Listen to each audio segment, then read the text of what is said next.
On to the United States now. Are opinion polls as big a hoax in America as they were elsewhere?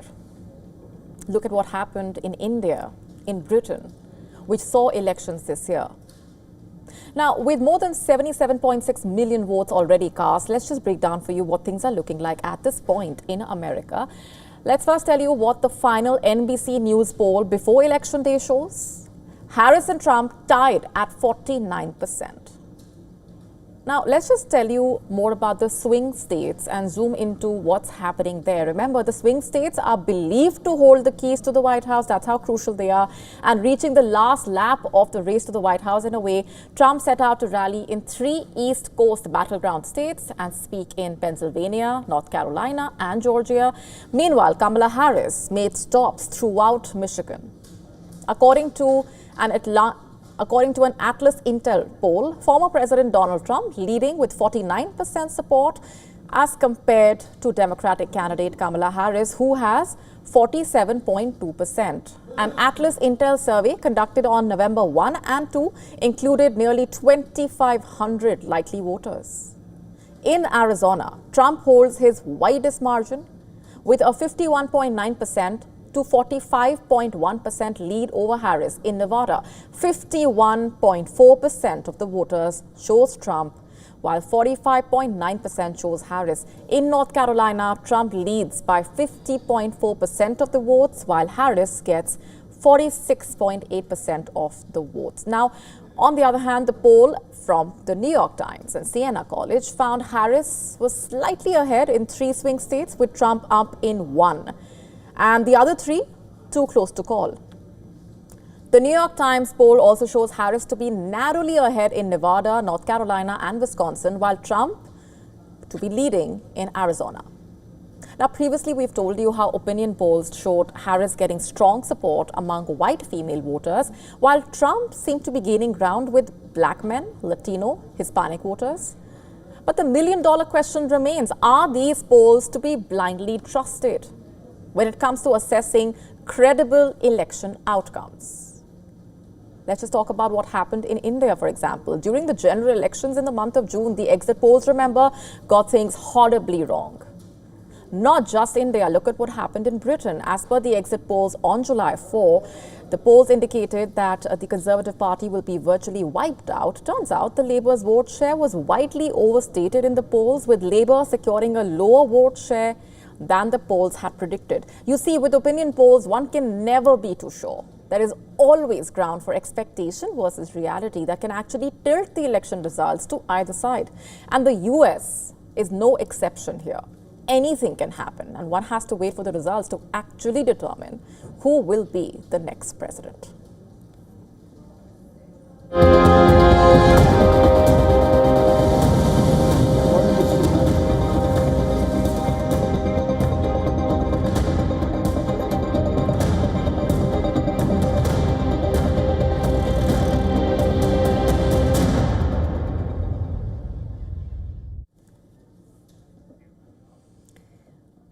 Pakistan's Lahore is choking. Its air quality index, or AQI, has reached levels that are unprecedented.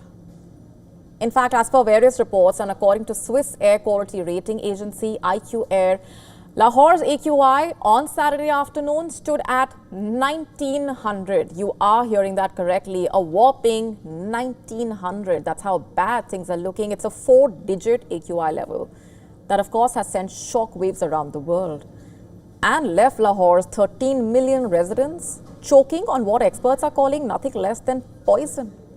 Why is that? Because the scale of the pollution is nearly 250 times above what the WHO considers safe. 250 times. That's the quality of the air that the people are breathing. How exactly did things even reach this point for Lahore? More importantly, what are the authorities doing about all of this? Let's just try and clear out the haze for you and get you a clearer picture. Lahore, the capital of Pakistan's Punjab province and the country's second largest city, is reportedly engulfed with smog so dense that it is impacting everyone from school children to the elderly. As per reports, in an attempt to curb the pollution crisis, The authorities shut down primary schools and advised the parents to keep their children masked across Lahore. Half of the office workforce has been directed to work from home, and three-wheeled vehicles, particularly rickshaws, have been temporarily banned from the roads. Hospitals in Lahore have reportedly set up smog counters, preparing for a potential surge in respiratory illness cases. Most of the factories pollute the environment. This is the main cause of the smog. The government should make a plan for it so the smog can be controlled.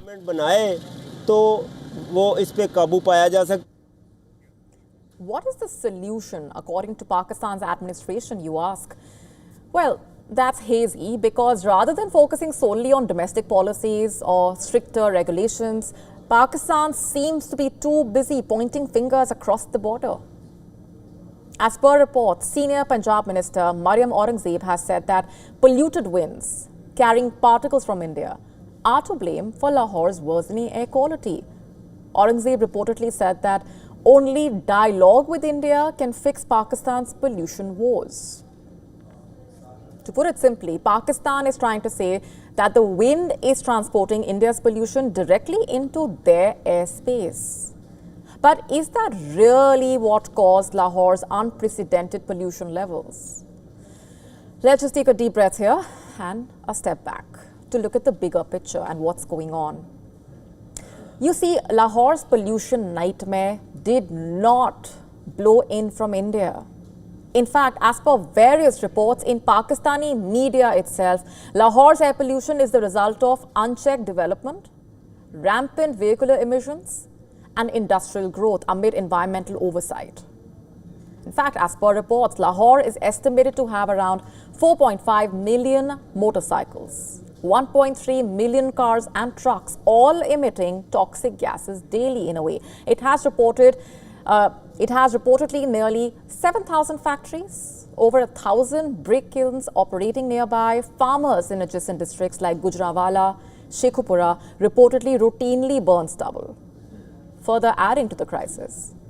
So this is not India's doing. This is Lahore's self-made crisis. Experts also have said that the existing pollution levels in Pakistan and northern India are largely due to localized conditions.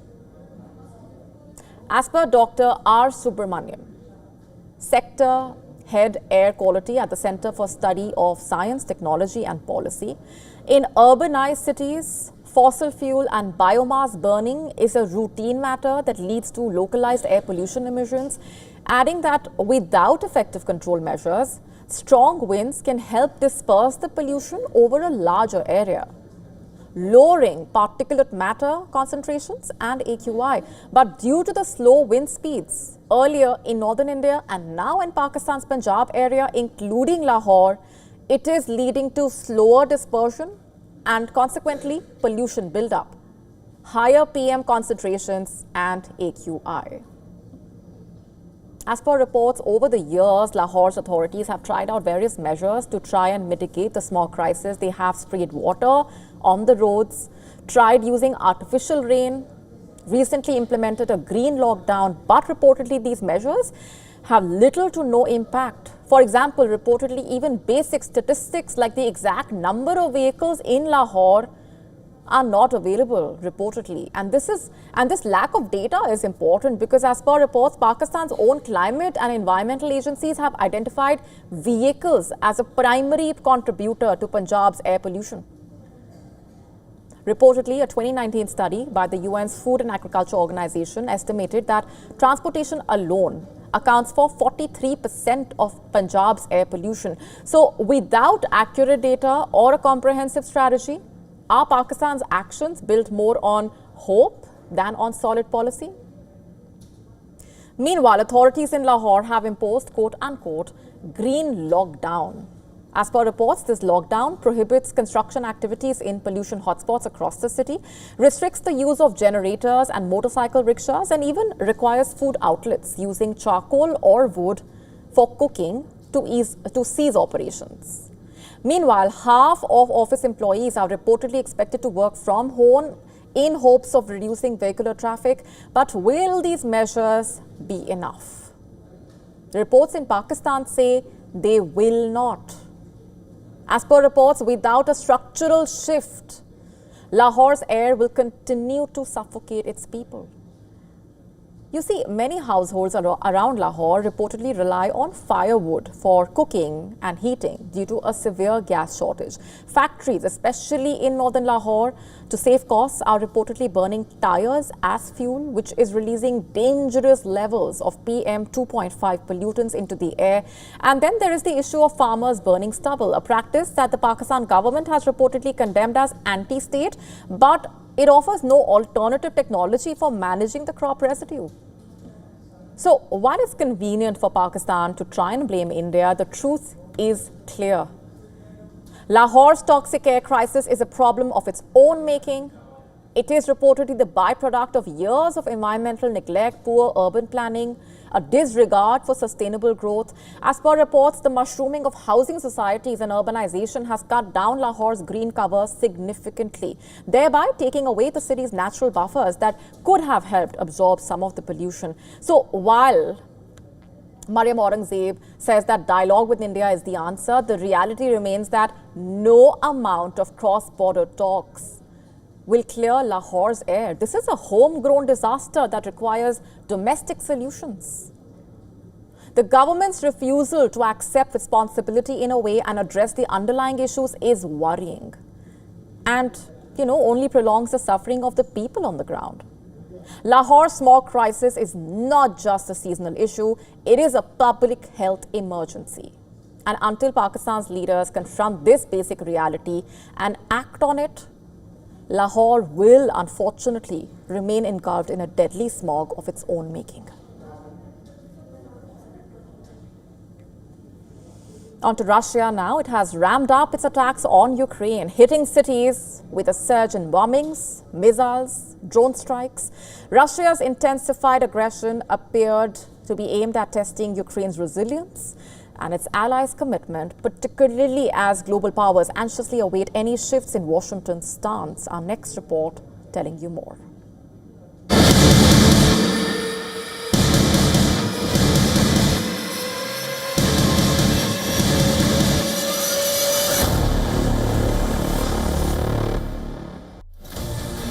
Ukraine's second largest city, Kharkiv, is facing relentless Russian strikes.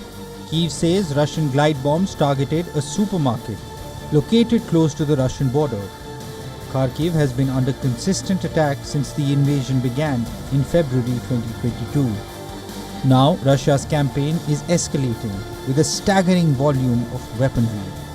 President Zelensky says that in the past week alone, Russia launched nearly 900 guided aerial bombs, 500 drones, and 30 missiles against Ukraine. Russian fighter jets are pounding Ukrainian cities with precision bombs and missiles, with images from Moscow showing jets dropping payloads over battle zones. The Russian Defense Ministry claims its forces have seized another settlement and targeted various military sites, including a Ukrainian military train, air facilities, and critical infrastructure. Ukrainian troops continue to hold their ground, Ukrainian military releasing footage of destroyed Russian tanks and vehicles. Makeshift drones have become an effective tool for Ukrainian forces, dismantling Russian armored vehicles and tanks. Zelensky once again appealed to Ukraine's allies for long-range capabilities. As the war rages and winter sets in, Germany's top diplomat arrived in the Ukrainian capital in what is seen as a symbolic show of European support. Ukraine's fate hangs in the balance, with the potential for a shift in Washington's policy towards Russia's all-out invasion of its neighbor. The coming days and weeks will test Ukraine's resolve. Bureau Report, WION World is One.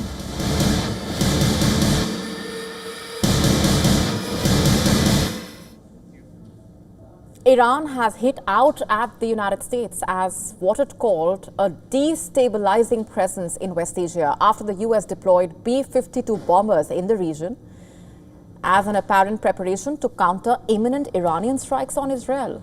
In fact, Iran's foreign ministry hit out, saying the US move to deploy the B-52 bombers would not deter its resolve to defend itself. This comes amid growing speculation on when Iran would carry out its retaliation and what shape the offensive would take. در این حال همونطور که فکر می‌کنم America's military presence in the region has always existed, and its increase will in no way affect our determination to defend the country. به هر چی که لازم باشد برای دفاع از B-52 bombers are long-range, nuclear-capable aircraft that have repeatedly been deployed to West Asia in pointed warnings to Iran. Apart from B-52 bombers, the US has deployed several fighter jets, refueling aircraft and Navy destroyers in the region. Iran's supreme leader, Ayatollah Ali Khamenei, has issued a direct warning describing any response to the US or Israeli aggression as forceful and unforgiving. President Pezeshkian also said that Iran is not willing to let Israel's airstrikes go unanswered. The Iranian guards have vowed to use more powerful weapons and hit targets within Israel previously not hit by Iran. The patterns of our response to the aggressions of the Zionist regime are clear. And at the same time, it is natural that we should use all our material and spiritual resources to respond to the aggressions of the Zionist regime. And in this context, we will use all our resources with all our might. In fact, the recent Israeli airstrike on October 26 targeted key Iranian air defenses. Israel has so far refrained from hitting critical Iranian oil and nuclear sites. However, reports saying that restraint could quickly shift if Iran moves forward with a substantial counterstrike. This high-stakes confrontation unfolding in the backdrop of complex regional dynamics and the looming US presidential election, of course, the timing remains sensitive, with Iran carefully considering the US election calendar while seeking to avoid direct American involvement. In fact, Tehran has left open the possibility of scaling down its response if ceasefires in Gaza and Lebanon materialize. But you see, the threat of escalation remains acute.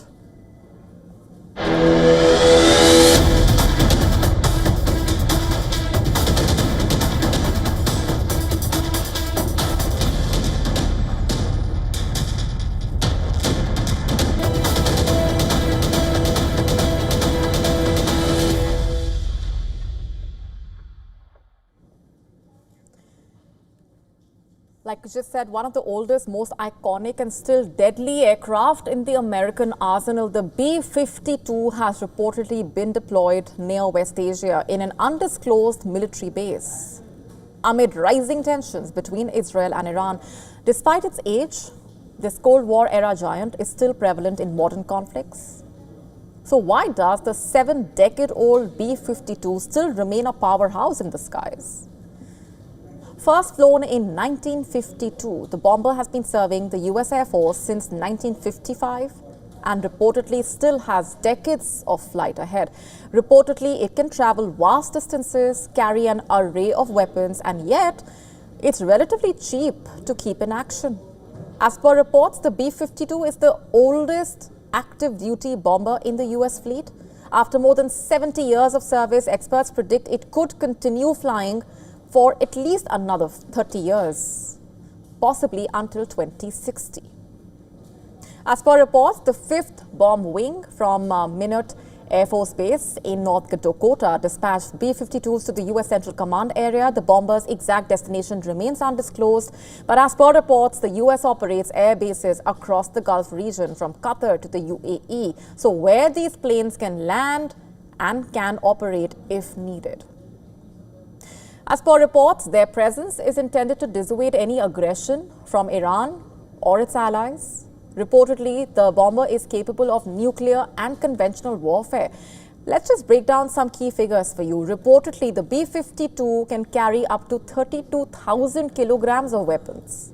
Think bombs, rockets, missiles, including air-launched cruise missiles and decoys. It's 8 engines, an unusually high number, reportedly allowing it to fly as far as 14,200 kilometers without refueling. It has a max speed of 1,000 kilometers per hour just below the sound barrier, and it can climb to 50,000 feet, far above many other combat aircraft. Its 185-foot wings, reportedly nearly 2 feet longer than the Leaning Tower of Pisa. As per reports over the years, the B-52 has adapted to evolving threats and missions. It was reportedly extensively used in the Cold War, often on high-altitude patrols near Soviet borders. During the Vietnam War, these bombers were often used in bombing campaigns. As per reports, flying missions from the Pacific bases in Guam and Okinawa. Reportedly, in the 1991 Gulf War, B-52s launched from Diego Garcia in the Indian Ocean to strike deep into Iraq during Operation Desert Storm. The bombers also reportedly used in Bosnia, in Kosovo, Afghanistan, Iraq, Syria. In the year 2022, reportedly it was used for testing advanced weapons like a hypersonic missile. In fact, as per reports, among America's 3 heavy bombers, which include the B-1B and B-2 stealth bombers, B-52 cost $72,000 per flight hour, far cheaper than the B-2, which costs around $135,000 an hour. Reportedly, the B-52 remains an essential part of America's nuclear triad. The land, sea and air-based defense system reportedly designed to respond to any nuclear threat. In fact, reports also say the B-52 can be used for conventional strikes, ready to attack on land or at sea with precision and intensity.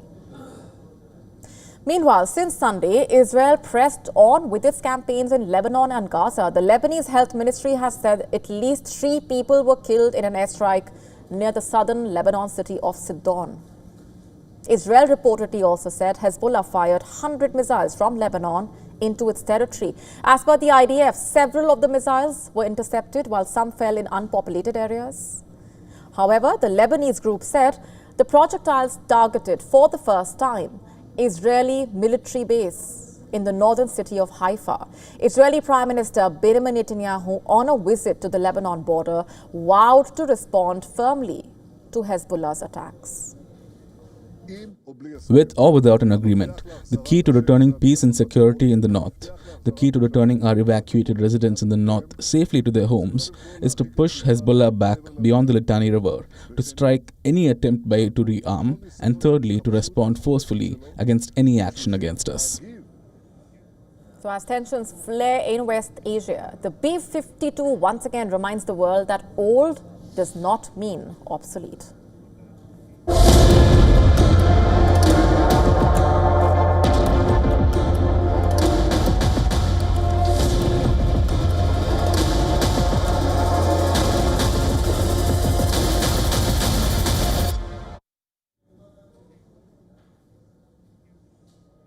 Our next story is about India's anti-terror operation in Jammu and Kashmir. It's about how tactical ingenuity led to the elimination of a high-profile terrorist in Jammu and Kashmir. Indian forces last Saturday carried out a successful anti-terror operation. This was a joint effort between the Jammu and Kashmir Police and the Central Reserve Police Force personnel. The operation resulted in the elimination of Usman, commander of the Pakistan-based terror group Lashkar-e-Toiba. The encounter took place in the densely populated Khanyar locality of downtown Srinagar. It lasted for the entire day. This marked the first significant anti-terror operation in Srinagar, by the way, in over 2 years. But here's the interesting thing. Notably, the operative action was marked not just by strategic planning, but also by an unusual remedy. Biscuits. You heard that right. Biscuits helped the anti-terror operations massively. Let me break this down for you. High-ranking officials have said reportedly that biscuits helped address a key challenge during the mission, that of stray dogs. You see, a big concern for the forces during the operation was the presence of stray dogs there. Why? Because it's their barking that could potentially alert the terrorists about the presence of the forces. And to counter that challenge, search teams were equipped with biscuits to soothe the dogs as they approached their target. In fact, the officials said Usman, who was well familiar with the local terrain, was a significant figure in the orchestration of numerous terror attacks since his initial activity in the early 2000s. After a stint in Pakistan, he infiltrated back into the region reportedly around 2016 to 17. He was implicated in the shooting of police inspector Masroor Wani last year. When intelligence indicated Osman's presence in a residential area, a meticulous 9-hour planning phase followed to ensure the operation's success without collateral damage.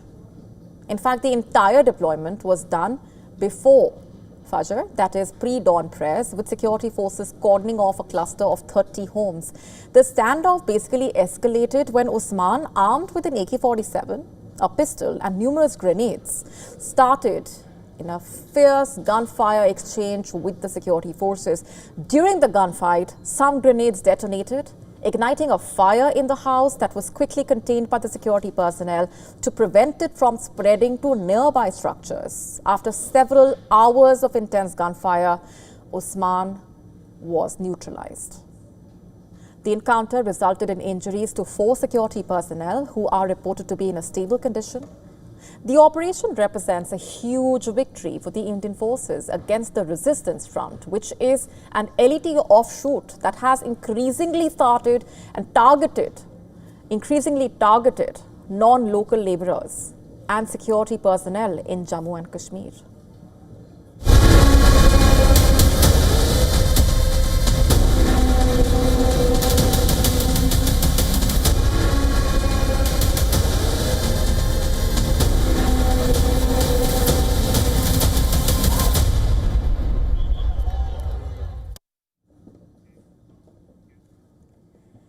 Shifting focus for now, you must have often come across the words flood fury, basically used to refer to the wrath of nature. This story is about the fury after the flood fury. Confused? Let me explain. People on the ground in Spain are furious.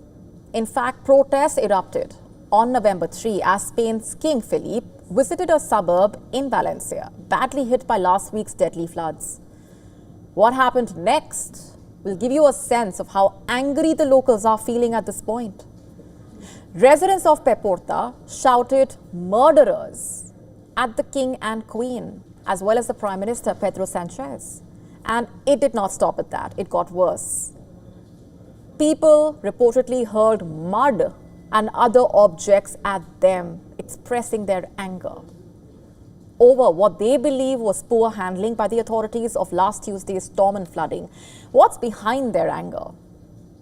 This will give you that answer. A young man told Philippe, I'm quoting, "It was known and nobody did anything to avoid it," quote unquote. What happened then? Well, despite the chaos and the angry scenes, the king stayed to speak with the people. While the Prime Minister withdrew, he was seen hugging some residents and at one point had a man crying on his shoulder. Like I said, this tells you about what the locals are going through, their plight, their frustration, their anger. Just for context here and to give you a better sense of what things have been looking like on the ground, the tragedy is so far Europe's worst flood-related disaster in a single country since 1967, when around 500 people died in Portugal. In fact, the death toll from Spain's worst flash floods in modern history edged higher on Sunday. Almost all have been in the Valencia region, and especially in Peporta, where this incident took place. But it's still expected to rise, with dozens of people still unaccounted for. While some 3,000 households remained without power, residents are furious at the authorities, accusing them of sending late warnings about the dangers of the storm and the floods. Not just that, they also say emergency services responded slowly after disaster struck. There's also a tussle at play here. Basically, the central government has said issuing alerts to the population is the responsibility of the regional authorities. Valencia's officials have said they acted as best as they could with the information available to them. In fact, Prime Minister Sanchez has said on Saturday that any potential negligence would be investigated later. With the floods causing extensive damage to the region, many local residents are now coming together to rebuild their communities. Thousands of additional troops and police joined the disaster relief efforts over the weekend in the largest such peacetime operation in Spain.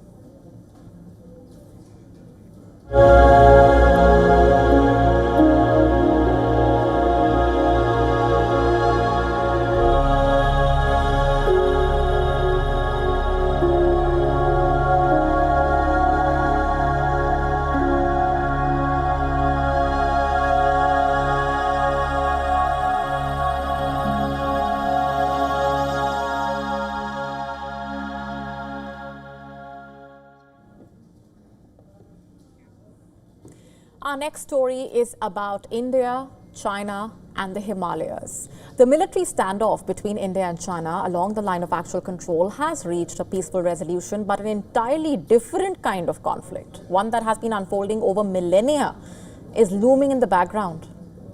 This conflict is about tectonic plates. Let's tell you what we are talking about. India's landmass is gradually slipping beneath the Tibetan plate of the Asian landmass, mainly comprising the current geographical area of China. You heard that right.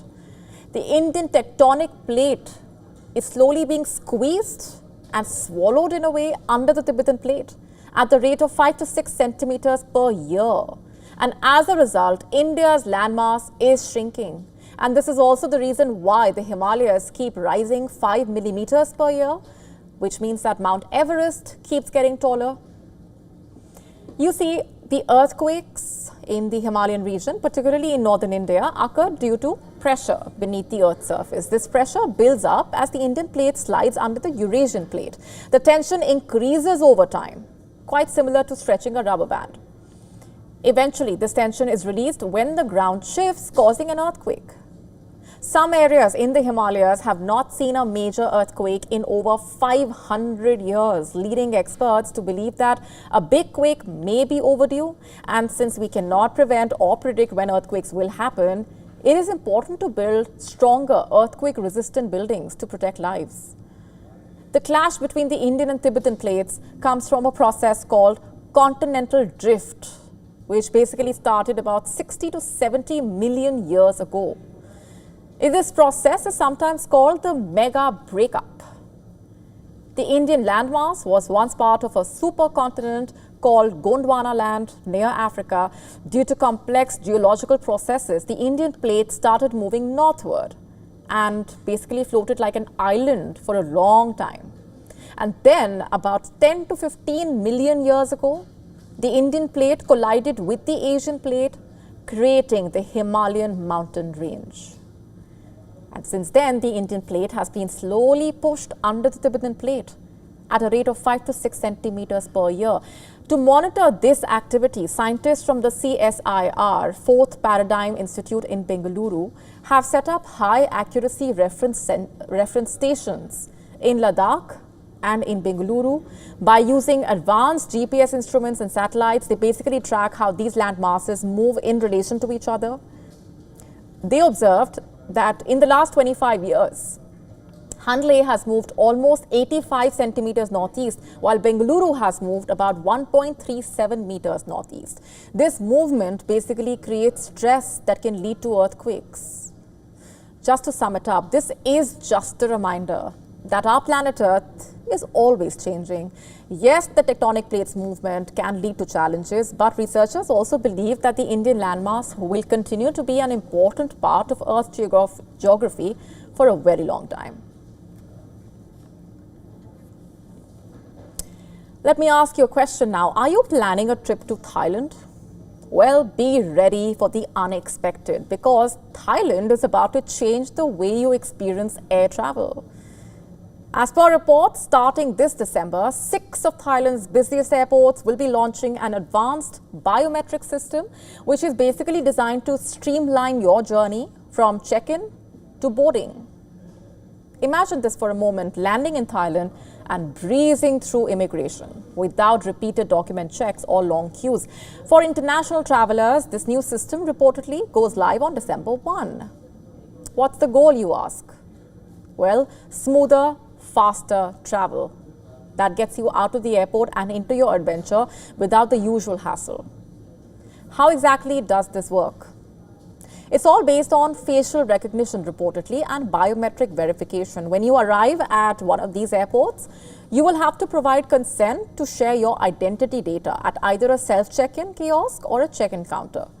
Once enrolled, your information gets linked to your trip, meaning you will only need to show your personal ID once. As per reports, after that, your face becomes your passport and boarding pass, letting you travel through security and immigration without needing to show your documents repeatedly. And there's even more convenience if you prefer web check-in. You can reportedly scan your boarding pass barcode online. Pick your airline, add your ID and facial scan, and you're set to go. As per reports, this digital process basically allows you to bypass additional ID checks at the airport.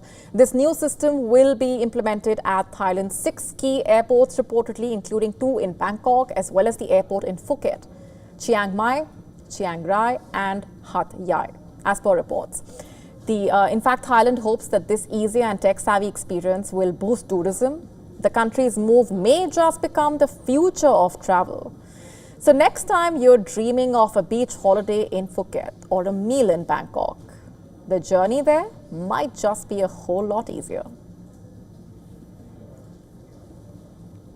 On to some news now from Indonesia, where Mount Lewatobi Laki-Laki in eastern Indonesia erupted near midnight on Sunday, killing at least 10 people. The volcano, which is located on Flores Island, spewed explosive plumes of lava, leading authorities to evacuate several nearby villages on Monday. This is the second major volcanic eruption in 2 weeks now.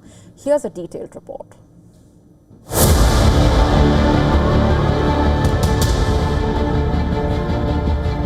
At least 10 people died after Mount Lewatobi Laki-Laki, Indonesia, erupted near midnight on Sunday, spewing explosive plumes of lava and forcing authorities to evacuate several villages nearby.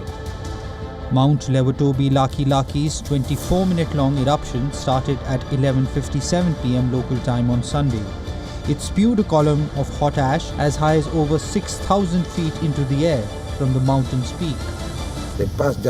Around after midnight, people started to wake up because the rocks hit houses' roofs. We were panicked. When we ran, we didn't know what to bring. We were all in panic at that moment. There was no warning or anything, so we were unaware of the situation. Indonesia's Center of Volcanology and Geological Hazard Mitigation raised its volcano alert to its highest level, 4. The column of hot ash landed on buildings and homes across 7 villages, including a convent of Catholic nuns. 10 dead bodies, including a child, were recovered from a 2.5-mile radius near the volcanic crater. Authorities continued search for more bodies buried under collapsed homes. A safety zone within a radius of 7 kilometers from the eruption center was created, which barred the entry of people. Authorities have warned of potential rain-induced lava floods in the rivers originating from the mountain's peak. The sudden eruption, accompanied by rain and big lightning, had caused widespread panic among residents. A power outage followed the eruption, adding to the atmosphere of panic for the residents. According to Indonesia's National Agency for Disaster Countermeasures, more than 10,000 people have been affected by the eruption. Following this, the officials raised the status of the volcano to its highest alert level. However, this is not the first time. A series of eruptions at the volcano took place last week, the biggest being on Thursday, which sent a column of ash almost 2,000 meters, which is 6,500 feet, into the sky. Back in January, several major eruptions took place in the mountain, prompting authorities to evacuate at least 2,000 residents. In fact, eruptions are quite common in Indonesia due to its position on the Pacific Ring of Fire, which is an area of intense volcanic and seismic activity. Authorities have warned of a greater risk of earthquakes in the coming days. Warnings of potential flash floods and cold lava flows have also been issued by Indonesia's disaster agency, which means the areas affected by the volcanic eruptions and the residents aren't completely out of danger yet. In light of this situation, the local government has declared a state of emergency for the next 58 days, and the government is working to provide aid to almost 10,000 affected residents. As we speak, authorities are still gathering data on the total number of evacuees and finding ways to rehabilitate them. Indonesia and Russia have launched their first joint naval exercises in Indonesia, Surabaya, focusing on enhancing mutual cooperation and security in the Java Sea. Officials highlighted the drills as a step towards mutual understanding and regional stability, with exercises running through the week.